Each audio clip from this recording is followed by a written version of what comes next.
여러분 안녕하십니까? KBS 아메리칸 뉴스입니다. 내년에도 높은 물가가 지속될 것이라는 전망이 나왔습니다. 공급망 병목 현상이 해결될 때까지 성장률 정체는 불가피할 것이라는 예측입니다. 김경일 기자가 보도합니다. 월스트리트저널이 경제 전문가 60여 명을 대상으로 진행한 설문조사 결과 12월에도 물가 상승률은 지난해 대비 5%를 넘어설 것이란 전문가 전망치를 공개했습니다. 12월까지 5% 상승률이 이어지면 1991년 이후 30년 만에 가장 긴 기간 5% 이상 상승률을 유지하는 겁니다. 경제 전문가들은 소비자 물가지수 CPI 상승률이 내년 6월 3.4%, 내년 하반기 2.6%까지 떨어질 것으로 예상했습니다. 급격한 물가 상승세가 진정될 것이란 전망이지만 여전히 코로나19 이전보다는 높은 수치입니다. 팬데믹 직전 10년간 연평균 물가 상승률은 1.8%였습니다. 전문가들은 경제 성장도 정체될 것으로 내다봤습니다. 공급망 병목, 빡빡한 노동시장, 초완화적 통화, 재정정책은 초대형 복합 위기가 됐다고 평가했습니다. 공급망 정체 현상은 경제 전망의 불확실성을 높이고 있습니다. 전문가 절반이 앞으로 12개월에서 18개월간 경제 성장을 위협하는 요인으로 공급망 문제를 꼽았습니다. 노동력 부족은 응답자 20%를 차지했습니다.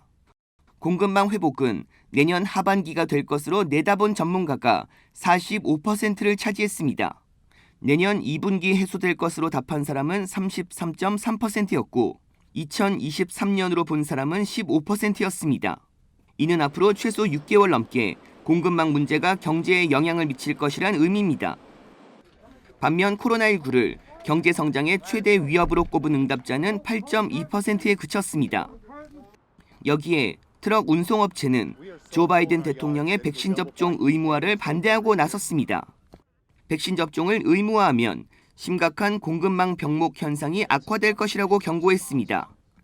트럭 운송업체 제이비언트 트랜스포테이션 서비스는 백신 접종 의무화는 관료들의 탁상 공론이라고 지적하며 공급망을 더 혼란스럽게 할 뿐 상황을 해결하는 데 실질적인 도움을 주지 못할 것이라고 밝혔습니다. 백신 접종을 기피하는 운전자가 다른 일자리를 찾을 것이라며 팬데믹 이후 노동자들이 자신의 건강과 일자리 가운데 하나를 택해야 할 경우 직장을 관둔 사례가 많았다는 것입니다.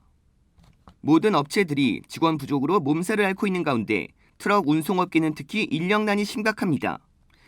미국 내 트럭 운전사 전체 규모는 350만여 명으로 팬데믹 이전에도 6만여 명이 부족했고 팬데믹으로 운전자들이 더 떠나 지금은 약 40년 만에 최악의 인력난을 겪고 있습니다. 물류 병목 현상은 물가 상승률을 끌어올리고 공급난을 악화시키는 주범 가운데 하나이기도 합니다.